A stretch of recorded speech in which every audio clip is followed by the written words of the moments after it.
In this video, we are going to discuss about statements in C++. Statements are the smallest executable unit of a programming language. Programming language le ഏറ്റവും smallest ആയിട്ടുള്ള executable unitനെയാണ് നമ്മൾ statement എന്ന് പറയുന്നത്. Program means it is a set of instructions. സിസ്റ്റത്തിൽ കമ്പ്യൂട്ടറിൽ കൊടുക്കുന്ന ഇൻസ്ട്രക്ഷനെയാണ് നമ്മൾ ആ സെറ്റ് ഓഫ് ഇൻസ്ട്രക്ഷൻസിനെയാണ് നമ്മൾ പ്രോഗ്രാം എന്ന് പറയുന്നത്. ഓരോ ഇൻസ്ട്രക്ഷനും ഓരോ സ്റ്റേറ്റ്മെൻ്റ് ആണ്. സോ അതിലെ സ്റ്റേറ്റ്മെൻ്റ് എന്ന് പറഞ്ഞാൽ smallest executable unit of a programming language. C++ൻ്റെ പ്രത്യേകത every statements ends with semi colon. എല്ലാ സ്റ്റേറ്റ്മെൻറ്റുകളുടെയും അവസാനം സെമി കോളൻ നിർബന്ധമാണ്. ഓരോ സ്റ്റേറ്റ്മെൻറ്റിനും അതിൻ്റേതായ പർപ്പസുകളാണ് C++ലുള്ളത്. There are different type of statements in C++. ഓരോ സ്റ്റേറ്റ്മെൻറ്റും അതിൻ്റേതായ ജോലികളാണ് ചെയ്യുന്നത്. So different statements in C++ are declaration statement, assignment statement, input statement, output statement, control statement. നമുക്ക് ഓരോ സ്റ്റേറ്റ്മെൻറ്റ്സിനും പരിചയപ്പെടാം. First one is declaration statement. Declaration statements are used to declare variables in a program. C++ program start ചെയ്യുന്നത് declaration statement വെച്ചിട്ടാണ്. അതായത് declaration statement ചെയ്യുന്നത് ആ പ്രോഗ്രാമിൽ ആവശ്യമായ വേരിയബിളുകളെ ആദ്യമേ തന്നെ ഡിക്ലെയർ ചെയ്ത് വെക്കുക എന്നതാണ് ഡിക്ലറേഷൻ സ്റ്റേറ്റ്മെൻറ്റിൻ്റെ ആവശ്യം. ഡിക്ലെയർ ചെയ്യാന്ന് പറഞ്ഞു കഴിഞ്ഞാൽ ആ വേരിയബിളിൻ്റെ അകത്ത് സ്റ്റോർ ചെയ്യുന്ന ഡാറ്റയുടെ ടൈപ്പും കാര്യങ്ങളുമാണ് നമ്മൾ ഡിക്ലറേഷൻ സ്റ്റേറ്റ്മെൻറ്റിൽ ഡിക്ലെയർ ചെയ്ത് വെക്കുന്നത്. ഏത് തരം ഡാറ്റയാണ് ആ വേരിയബിൾ സ്റ്റോർ ചെയ്യുന്നത്, ഇങ്ങനെയുള്ള കാര്യങ്ങൾ കമ്പൈലറിന് മുൻകൂട്ടി കൊടുക്കുന്ന ഇൻഫോർമേഷനാണ് ഡിക്ലറേഷൻ സ്റ്റേറ്റ്മെൻറ്റ് എന്ന് പറഞ്ഞാൽ. അപ്പോൾ എല്ലാ C++ പ്രോഗ്രാമും തുടങ്ങുന്നത് ഡിക്ലറേഷൻ സ്റ്റേറ്റ്മെൻറ്റ് വെച്ചിട്ടാണ്. Declaration statements are used to declare variables in a program. Syntax of declaration statement. ഇതാണ് declaration statement syntax. Data type variable 1, variable 2, etcetera variable n. എത്ര വേരിയബിൾസ് വേണമെങ്കിലും നമുക്കൊരു സ്റ്റേറ്റ്മെൻറ്റിൽ ഡിക്ലെയർ ചെയ്യാം. സോ ഡാറ്റ ടൈപ്പ് എന്ന് പറഞ്ഞാൽ എന്ത് തരം ഡാറ്റയാണ് ഈ ഒരു വേരിയബിൾ സ്റ്റോർ ചെയ്യുന്നത്. നമുക്കറിയാം fundamental data types. Fundamental data types are int, char, float, double, void. So ഇതിൽ ഏത് തരം ഡാറ്റ, ഫോർ എക്സാമ്പിൾ ഇൻറ്റ് എന്നാണ് നമ്മളിവിടെ കൊടുത്തിരിക്കുന്നതെങ്കിൽ ഈ വേരിയബിൾ സ്റ്റോർ ചെയ്യുന്നത് ഇൻറ്റീജറാണ്. ഇനി വേരിയബിൾ 1 നമ്മളിവിടെ കൊടുത്തിരിക്കുന്നത് ഇങ്ങനെ ആംഗിൾ ബ്രാക്കറ്റിനകത്ത് കൊടുക്കാൻ കാരണം ഇത് യൂസർ ഡിഫൈൻഡ് നെയിമാണ്. This is an identifier. ഐഡൻറ്റിഫയറിൻ്റെ റൂൾസ് ആൻഡ് റെഗുലേഷൻ ഫോളോ ചെയ്യുന്ന പേരുകൾ വേണം വേരിയബിളിനെ യൂസ് ചെയ്യാൻ. So it is a user defined name. നമുക്ക് നമ്മുടേതായ പേരുകൾ വേരിയബിളിൽ കൊടുക്കാം. ഇനി ഇവിടെ ഒരു ബ്രാക്കറ്റ് കൊടുത്തിരിക്കുന്ന ഓപ്ഷനാണ്. ഇത് ഒരു വേരിയബിൾ ആണെങ്കിൽ ഒരു വേരിയബിൾ ഒന്നിലധികം വേണമെങ്കിൽ നമുക്ക് ആവശ്യത്തിനനുസരിച്ച് കൊടുക്കാം. സോ ഇതാണ് syntax. Data type space variable 1. ഇനി കൂടുതൽ വേരിയബിൾസ് ഡിക്ലെയർ ചെയ്യാൻ നമ്മൾ കോമ വെച്ച് സെപ്പറേറ്റ് ചെയ്യും. Variable 2, variable 3, etcetera. For example int sum. Here sum is a variable name. ഈ സം എന്ന് പറഞ്ഞ വേരിയബിൾ ഞാൻ പറഞ്ഞു എല്ലാ സ്റ്റേറ്റ്മെൻറ്റിൻ്റെ അവസാനം സെമി കോളൻ വേണം. സോ ഡിക്ലറേഷൻ സ്റ്റേറ്റ്മെൻറ്റ് എൻഡിലും സെമി കോളൻ വേണം. So int sum is a declaration statement. ഇതിൻ്റെ മീനിങ് എന്താ വെച്ചാൽ സം ഈസ് എ വേരിയബിൾ. ഈ വേരിയബിളിൻ്റെ അകത്ത് സ്റ്റോർ ചെയ്യുന്ന ഡാറ്റയുടെ ടൈപ്പാണ് int. Int means integer. Float AVG. Here AVG is a variable name. ആ വേരിയബിളിൻ്റെ അകത്ത് സ്റ്റോർ ചെയ്യുന്ന ഡാറ്റയുടെ ടൈപ്പാണ് float. Name is a variable. ആ വേരിയബിളിനകത്ത് സ്റ്റോർ ചെയ്യുന്ന ഡാറ്റ ടൈപ്പാണ് ക്യാർ.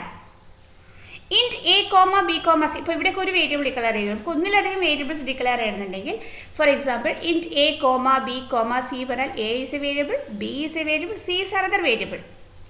3 വ്യത്യസ്തങ്ങളായ വേരിയബിൾസ് ആണ്. ഇതിൻ്റെ അകത്തെല്ലാം സ്റ്റോർ ചെയ്യുന്ന ഡാറ്റയുടെ ടൈപ്പ് എന്താണ്? ഇൻറ്റീജറാണ്. സോ ഇങ്ങനെ this is the first statement. C++ program തുടങ്ങുന്നത് ആ ഒരു പ്രോഗ്രാമിൻ്റെ അകത്ത് യൂസ് ചെയ്യുന്ന വേരിയബിൾസ് എന്തൊക്കെയാണ് നമ്മൾ ആദ്യം ഡിക്ലെയർ ചെയ്യണം. സോ ഡിക്ലറേഷൻ മീൻസ് എന്ത് തരം വേരിയബിളാണ്, എന്ത് തരം ഡാറ്റയാണ് വേരിയബിളകത്ത് സ്റ്റോർ ചെയ്യുന്നത് എന്ന് കമ്പൈലറിന് കൊടുക്കുന്ന ഇൻഫോർമേഷനാണ് ഡിക്ലറേഷൻ സ്റ്റേറ്റ്മെൻറ്റ്. സോ അതിൻ്റെ സിൻടാക്സ് നമ്മൾ പറഞ്ഞു കഴിഞ്ഞു. Data type variable name. ഒന്നിലധികം വേരിയബിൾസ് കൊടുക്കുകയാണെങ്കിൽ കോമ വെച്ച് സെപ്പറേറ്റ് ചെയ്ത് നമുക്ക് കൊടുക്കാം. Okay, so these are the example for declaration statement. രണ്ടാമത്തെ തരം സ്റ്റേറ്റ്മെൻ്റ് ആണ് അസൈൻമെൻറ്റ് സ്റ്റേറ്റ്മെൻറ്റ്. അസൈൻമെൻറ്റ് ഓപ്പറേറ്റർ നമുക്കറിയാം. This is assignment operator. Assignment operator എന്താ ചെയ്യുന്നത്? It assign a value to a variable. ഒരു വേരിയബിളിൻ്റെ അകത്തേക്ക് വാല്യൂ അസൈൻ ചെയ്യാനാണ് അസൈൻമെൻറ്റ് ഓപ്പറേറ്റർ യൂസ് ചെയ്യുന്നത്. അസൈൻമെൻറ്റ് ഓപ്പറേറ്റർ യൂസ് ചെയ്യുന്ന സ്റ്റേറ്റ്മെൻറ്റ്സിനെയാണ് അസൈൻമെൻറ്റ് സ്റ്റേറ്റ്മെൻറ്റ് എന്ന് പറയുന്നത്. When the assignment operator is used to assign a value to a variable, it forms an assignment statement. ഇനി 3 തരത്തിൽ നമുക്ക് അസൈൻ ചെയ്യാം. അപ്പോൾ അസൈൻമെൻറ്റ് സ്റ്റേറ്റ്മെൻറ്റ് യൂസ് ചെയ്യുന്നത് ഒരു വേരിയബിളിലേക്ക് വാല്യൂ അസൈൻ ചെയ്യാനാണ്. ഇനി ഫോർ എക്സാമ്പിൾ ഇവിടെ 3 തരം സ്റ്റേറ്റ്മെൻറ്റ്സ് നമുക്ക് എഴുതാം. Variable equal to constant. That means നമുക്കൊരു കോൺസ്റ്റൻറ്റ്, ഒരു ഫിക്സഡ് വാല്യൂ നമുക്ക് വേരിയബിളിലേക്ക് അസൈൻ ചെയ്യാം. Second type variable 1 equal to variable 2 എന്ന് പറഞ്ഞാൽ ഒരു വേരിയബിളിലെ വാല്യൂ മറ്റൊരു വേരിയബിളിലേക്ക് സ്റ്റോർ ചെയ്യാം, അസൈൻ ചെയ്യാം. Third type variable equal to expression. അപ്പോൾ ഇവിടെ എക്സ്പ്രഷൻ ആയിരിക്കും, ഒരു അരിത്തമെറ്റിക് എക്സ്പ്രഷൻ ആവാം, ലോജിക്കൽ എക്സ്പ്രഷൻ ആവാം, റിലേഷണൽ എക്സ്പ്രഷൻ ആവാം. എന്ത് തന്നെയായാലും ആദ്യം ഈ എക്സ്പ്രഷൻ ഇവാലുവേറ്റ് ചെയ്തു, അതിൻ്റെ വാല്യൂ ആയിരിക്കും വേരിയബിളിലേക്ക് അസൈൻ ചെയ്യാം. അപ്പോൾ 3 തരത്തിൽ നമുക്ക് അസൈൻമെൻറ്റ് സ്റ്റേറ്റ്മെൻറ്റ് യൂസ് ചെയ്യാം. ഒന്നെങ്കിൽ അപ്പോൾ assignment statement means assigning a value to a variable, ഒരു വേരിയബിളിലേക്ക് വാല്യൂ അസൈൻ ചെയ്യുന്ന സ്റ്റേറ്റ്മെൻറ്റ്സിനെയാണ് അസൈൻമെൻറ്റ് സ്റ്റേറ്റ്മെൻറ്റ് എന്ന് പറയുന്നത്. അപ്പോൾ വേരിയബിളിലേക്ക് 3 തരത്തിൽ വാല്യൂ അസൈൻ ചെയ്യാം. ഫസ്റ്റ് ടൈപ്പ് എന്ന് പറയുമ്പോൾ ഒരു കോൺസ്റ്റൻറ്റ് വാല്യൂ, ഒരു ഫിക്സഡ് വാല്യൂ നമുക്ക് വേരിയബിളിലേക്ക് അസൈൻ ചെയ്യാം.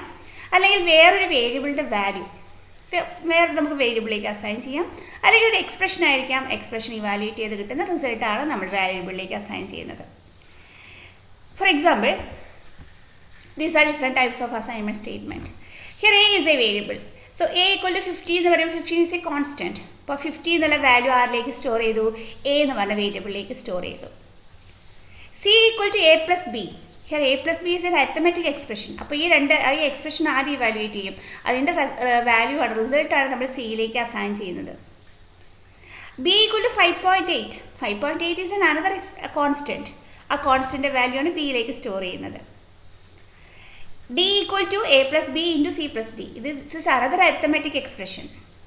Arithmetic expression നമുക്കറിയാം, നമ്മൾ എക്സ്പ്രഷനിൽ പഠിച്ചിട്ടുണ്ട്. അരിത്തമെറ്റിക് ഓപ്പറേറ്റേഴ്സ് വെച്ചിട്ടുള്ള എക്സ്പ്രഷനെയാണ് അരിത്തമെറ്റിക് എക്സ്പ്രഷൻ എന്ന് പറയുന്നത്, അല്ലേ? അപ്പോൾ ഈ എക്സ്പ്രഷൻ ഇവാലുവേറ്റ് ചെയ്ത് കിട്ടുന്ന റിസൾട്ട് ആയിരിക്കും ഡിയിലേക്ക് സ്റ്റോർ ചെയ്യുന്നത്. a equal to d. Here d is a variable, a is a variable. അപ്പോൾ ഡിയുടെ വാല്യൂ ആരിലേക്ക് സ്റ്റോർ ചെയ്യണം? എയിലേക്ക് സ്റ്റോർ ചെയ്യണം. സോ ഇങ്ങനെയുള്ള സ്റ്റേറ്റ്മെൻറ്റ്സ്. അപ്പോൾ നോക്കൂ, എല്ലാ സ്റ്റേറ്റ്മെൻറ്റ്സിൻ്റെ അവസാനം സെമിക്കോളൻ വേണം. C++ൽ ഏറ്റവും കമ്പൽസറി ഒരു കാര്യമാണ്, every statements in C++ ends with semicolon. അപ്പോൾ ഡിഫറെൻറ്റ് ടൈപ്സ് ഓഫ്, അപ്പോൾ അസൈൻമെൻറ്റ് ഓപ്പറേറ്റർ വെച്ചിട്ടുള്ള സ്റ്റേറ്റ്മെൻറ്റിനെയാണ് നമ്മൾ അസൈൻമെൻറ്റ് സ്റ്റേറ്റ്മെൻറ്റ് എന്ന് പറയുന്നത്. വ്യത്യസ്തങ്ങളായ അസൈൻമെൻറ്റ് സ്റ്റേറ്റ്മെൻറ്റ്സ് ആണ് നമ്മളിവിടെ കണ്ടത്. മൂന്നാമത്തെ ടൈപ്പ് ഓഫ് സ്റ്റേറ്റ്മെൻ്റ് ആണ് ഇൻപുട്ട് സ്റ്റേറ്റ്മെൻറ്റ്.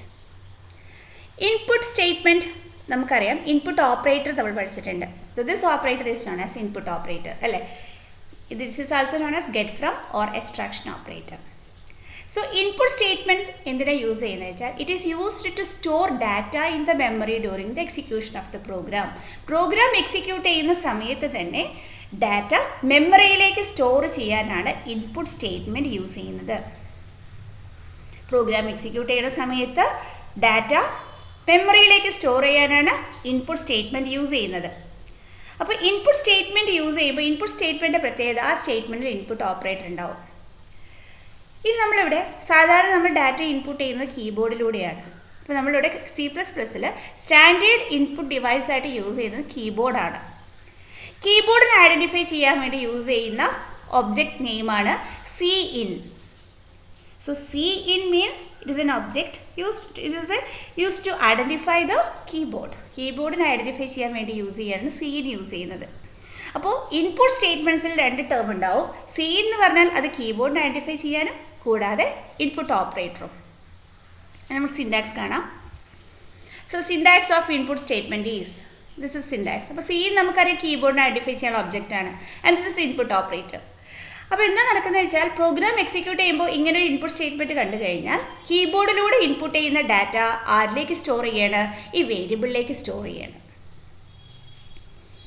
ക്ലിയർ? സോ ഇങ്ങനെയുള്ള സ്റ്റേറ്റ്മെൻറ്റ്സിനെയാണ് ഇൻപുട്ട് സ്റ്റേറ്റ്മെൻറ്റ് എന്ന് പറയുന്നത്. അപ്പോൾ Cin followed by this input operator, ഇങ്ങനെയുള്ള സ്റ്റേറ്റ്മെൻറ്റ് കണ്ടു കഴിഞ്ഞാൽ ദിസ് ഇസ് ഇൻപുട്ട് സ്റ്റേറ്റ്മെൻറ്റ്. അപ്പോൾ ഇൻപുട്ട് സ്റ്റേറ്റ്മെൻറ്റ് എന്ന് പറഞ്ഞാൽ പ്രോഗ്രാം എക്സിക്യൂട്ട് ചെയ്യുന്ന സമയത്ത് കീബോർഡിലൂടെ നമ്മൾ എൻ്റർ ചെയ്യുന്ന ഡാറ്റയെ മെമ്മറിയിലേക്ക് സ്റ്റോർ ചെയ്യണം. മെമ്മറിനെ റെപ്രസെൻറ്റ് ചെയ്യുന്നത് എങ്ങനെയാണ്? വേരിയബിളായിട്ടാണ്. വേരിയബിളാണ് മെമ്മറിയുടെ നെയിമാണ് വേരിയബിൾ പറയുന്നത്, അല്ലേ? അപ്പോൾ ഇവിടെ Cin നമ്മൾ ഇൻപുട്ട് ചെയ്ത ഡാറ്റ ആരിലേക്ക് സ്റ്റോർ ചെയ്യണോ? ആ ഒരു വേരിയബിളിലേക്ക് സ്റ്റോർ ചെയ്യണം. സോ നേരത്തെ പറഞ്ഞു every statement ends with semicolon. എല്ലാ സ്റ്റേറ്റ്മെൻറ്റ്സിൻ്റെ അവസാനം സെമിക്കോളൻ വേണം. So consider this example. C in നം എന്ന് പറയുമ്പോൾ ഓട്ടോമാറ്റിക്കലി നം ഇസ് എ വേരിയബിൾ. ആ വേരിയബിളിലേക്കായിരിക്കും നമ്മൾ ഈ ഇൻപുട്ട് ചെയ്യുന്ന ഡാറ്റ സ്റ്റോർ ചെയ്യുന്നത്. നമുക്ക് വേണമെങ്കിൽ ഒന്നിലധികം ഡാറ്റാസ് നമുക്ക് സ്റ്റോർ ചെയ്യാം ഒറ്റ സ്റ്റേറ്റ്മെൻറ്റിലൂടെ. കണ്ടോ, സി ഇൻ എ, പിന്നെ ഈ ഓപ്പറേറ്റർ മാത്രം റിപ്പീറ്റ് ചെയ്താൽ മതി ഒന്നിലധികം വേരിയബിളിലേക്ക് സ്റ്റോർ ചെയ്യാൻ. അപ്പോൾ ആദ്യം ഇൻപുട്ട് ചെയ്ത ഡാറ്റ എ എന്ന് പറയുന്ന വേരിയബിളിലേക്ക് സ്റ്റോർ ചെയ്തു, പിന്നെ ഇൻപുട്ട് ചെയ്ത ഡാറ്റ ബിയിലേക്ക് സ്റ്റോർ ചെയ്തു. ഇങ്ങനെയും നമുക്ക് ഒറ്റ സ്റ്റേറ്റ്മെൻറ്റ് മുതൽ ഒന്നിലധികം വേരിയബിളിലേക്കും ഡാറ്റ ഇൻപുട്ട് ചെയ്യാം. So input statement is used to store data in the memory during the execution of the program. Keyboard is considered as the standard input device and it is identified as an object by the name cin. അപ്പോൾ cin followed by input operator കണ്ടാൽ നമുക്കറിയാം this statement is known as input statement. അപ്പോൾ നമ്മൾ ആ input ചെയ്യുന്ന data ആരിലേക്ക് store ചെയ്യണം? മെമ്മറിയിലേക്ക് സ്റ്റോർ ചെയ്യണം. മീൻസ് ദാറ്റ്സ് വേരിയബിളിലേക്ക് സ്റ്റോർ ചെയ്യാണ് ചെയ്യുന്നത്. Output statement. Output statements makes the result available to the users through any output device. യൂസേഴ്സിന് റിസൾട്ട് അവൈലബിൾ ആക്കുന്ന യൂസേഴ്സിന് അവൈലബിൾ ആക്കുന്നത് ഔട്ട്പുട്ട് സ്റ്റേറ്റ്മെൻറ്റ്സിലൂടെയാണ്. സോ നമ്മൾ സ്റ്റാൻഡേർഡായിട്ട് യൂസ് ചെയ്യുന്ന ഔട്ട്പുട്ട് ഡിവൈസ് മോണിറ്റർ ആയതുകൊണ്ട് നമ്മളിവിടെ മോണിറ്ററിനെ ഐഡൻറ്റിഫൈ ചെയ്യാൻ വേണ്ടി യൂസ് ചെയ്യുന്ന ഒബ്ജക്റ്റ് നെയിമാണ് സി ഔട്ട്. സി എന്ന് പറഞ്ഞ keyboard C out means output ചെയ്യാൻ വേണ്ടിയിട്ട് യൂസ് ചെയ്യുന്ന ഒബ്ജക്റ്റാണ് സി ഔട്ട്. ഫോളോഡ് ബൈ നമുക്കറിയാം ഔട്ട്പുട്ട് ഓപ്പറേറ്റർ നമ്മൾ പഠിച്ചിട്ടുണ്ട്. This is output operator or put to operator or insertion operator. അപ്പോൾ നേരത്തെ നമ്മൾ ചെയ്ത നേരെ ഓപ്പോസിറ്റാണ്. നേരത്തെ മെമ്മറിയിലേക്ക് ഡാറ്റ സ്റ്റോർ ചെയ്യണം. ഇവിടെ നമ്മൾ എന്താ ചെയ്യുന്നത്? ഡാറ്റ മോണിറ്ററിലേക്ക് അവൈലബിൾ ആക്കുകയാണ്. അപ്പോൾ മെമ്മറിയിലെ ഡാറ്റ മോണിറ്ററിലേക്ക് അവൈലബിൾ ആക്കുന്ന സ്റ്റേറ്റ്മെൻറ്റ്സിനെയാണ് ഔട്ട്പുട്ട് സ്റ്റേറ്റ്മെൻറ്റ് എന്ന് പറയുന്നത്. സിൻടാക്സ് ആണ് കേട്ടോ, സി ഔട്ട് ഡാറ്റ. സോ ഈ ഡാറ്റ എന്ന് പറയുന്ന സമയത്ത് വേരിയബിൾ ആവാം, അല്ലെങ്കിൽ കോൺസ്റ്റൻ്റ് ആവാം, അല്ലെങ്കിൽ നമ്മൾ ഡബിൾ കോട്സിനകത്ത് കൊടുക്കുന്ന കാര്യങ്ങളാവാം. സോ ഇങ്ങനെ അവൈലബിൾ ആക്കുന്ന ഡാറ്റ ആരിലേക്ക് പ്രൂവ് ചെയ്യണം? മോണിറ്ററിലേക്ക് പ്രൊഡ്യൂസ് ചെയ്യണം. അപ്പോൾ റിസൾട്ട് മോണിറ്റർ വരാൻ നമ്മൾ C out followed by output operator. So this is output statement. C out എന്ന് പറഞ്ഞാൽ മോണിറ്ററിനെ റെപ്രസെൻറ്റ് ചെയ്യാനുള്ള ഒബ്ജക്റ്റാണ് C out and this is output operator. Data means എന്ത് ഡാറ്റയാണ് നമുക്ക് മോണിറ്ററിൽ ഡിസ്പ്ലേ ചെയ്യേണ്ടത്? ആ ഡാറ്റയാണ് ഉദ്ദേശിക്കുന്നത്. മേ ബി വേരിയബിൾ ആവാം, അല്ലെങ്കിൽ ഒരു കോൺസ്റ്റൻ്റ് ആവാം. ഫോർ എക്സാമ്പിൾ സി ഔട്ട് നം എന്ന് പറഞ്ഞാൽ നം ഈസ് എ വേരിയബിൾ. സ്വാഭാവികമായിട്ട് ആ വേരിയബിളിൻ്റെ വാല്യൂ ആണ് ഇവിടെ പ്രിൻറ്റ് ചെയ്യുന്നത്. നം ഒരു വേരിയബിൾ ആണെങ്കിൽ ആ വേരിയബിളിൻ്റെ വാല്യൂ ആണ് ഇവിടെ മോണിറ്ററിൽ പ്രിൻറ്റ് ചെയ്യുക. ഇനി നമുക്ക് എന്തെങ്കിലും ഒരു സ്റ്റേറ്റ്മെൻറ്റ് നമുക്ക് അതേപോലെ കാണണമെന്നുണ്ടെങ്കിൽ നമുക്ക് ഡബിൾ കോട്സിനകത്ത് കൊടുത്താൽ മതി. അപ്പോൾ ഇത് ഹലോ ഫ്രണ്ട്സ്. അപ്പോൾ ഇങ്ങനെ ഡബിൾ കോട്സിൻ്റെ അകത്ത് നമ്മൾ എന്ത് എഴുതിയാലും അത് അതേപോലെ മോണിറ്ററിൽ ഡിസ്പ്ലേ ചെയ്യും. നേരെ മറിച്ച് നം നമ്മൾ ഡബിൾ കോട്സിൽ കൊടുത്തിട്ടില്ല, because it is a variable. അപ്പോൾ അതിൻ്റെ വാല്യൂ ആണ് പ്രിൻറ്റ് ചെയ്യുന്നത്. എന്നാൽ ഡബിൾ കോട്സിൽ എന്ത് പ്രിൻറ്റ് ചെയ്താലും അത് അതേപോലെ ഡിസ്പ്ലേ ചെയ്യും. ഇപ്പോൾ ഹലോ ഫ്രണ്ട്സ് എന്ന് പറഞ്ഞു കഴിഞ്ഞാൽ അതായിരിക്കും മോണിറ്റർ ഡിസ്പ്ലേ ചെയ്യുന്നത്. ഇനി മൂന്നാമത്തെ കേസ് നോക്കൂ, സി ഔട്ട് നം പ്ലസ് 12. അപ്പോൾ നം ഒരു വേരിയബിൾ ആണ്. ആ വാല്യൂവിൻ്റെ കൂടെ ആര് ആഡ് ചെയ്ത് വരികയാണ്? 12 ആഡ് ചെയ്ത് വരികയാണ്. ഇങ്ങനെയും നമുക്ക് ഡിസ്പ്ലേ ചെയ്യാം. So C out followed by output operator is used to display data into the monitor. Monitor represent ചെയ്യാനുള്ള ഒബ്ജക്റ്റ് ആണ് C out. So that is output statement.